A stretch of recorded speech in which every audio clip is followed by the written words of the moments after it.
omelet in your dorm room and you don't have any eggs left. Maybe you want to get out to Waterford, get some groceries. Maybe you want to take a trip downtown with some friends but don't have a designated driver. Well, we plan to have partnerships with the Lynx bus system and make sure that all students have adequate transportation everywhere. Do you ever feel uncomfortable approaching your professor when it comes to issues such as your grade or any other concerns in your class? Well, sometimes I feel the same way. That's why we made sure that we put on our platform Bridge the Gap between faculty and students. The way that we're going to do this is to make sure that there is a student government representative at the faculty senate meetings.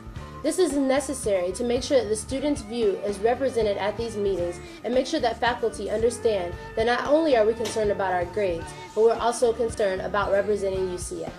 You ever been to the UCF bookstore? Everything is just outrageously priced. You want to get a shirt, maybe a jersey for game day? It just winds up costing you too much money. We plan to partner with outside sources and bring in vendors to give you discount UCF apparel. According to the UCF Police Department, there are over 65 emergency blue light stations on campus. The question that we have is, how many of those stations are actually in working condition? And what is the average response time for when the student pushes that button to when help is available?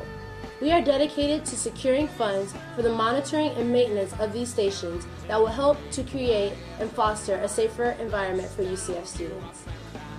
Are you from an area campus, maybe a Rosen student, and you still want to enjoy the football experience, but you know it's just too long of a drive to come out here? Well, we're going to bring shuttles to you. We're going to make sure you have the transportation to get to our UCF home games.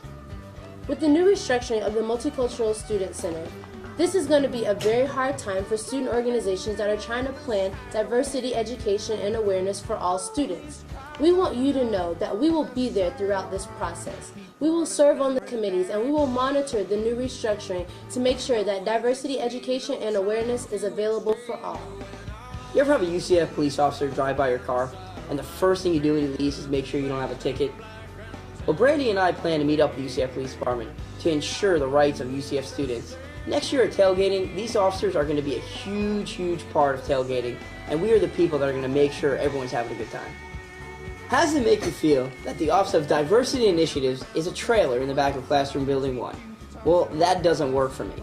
For a campus that's becoming more and more diverse every single day, we need to partner with this office, and we need to make sure we effectively program all of our diversity issues.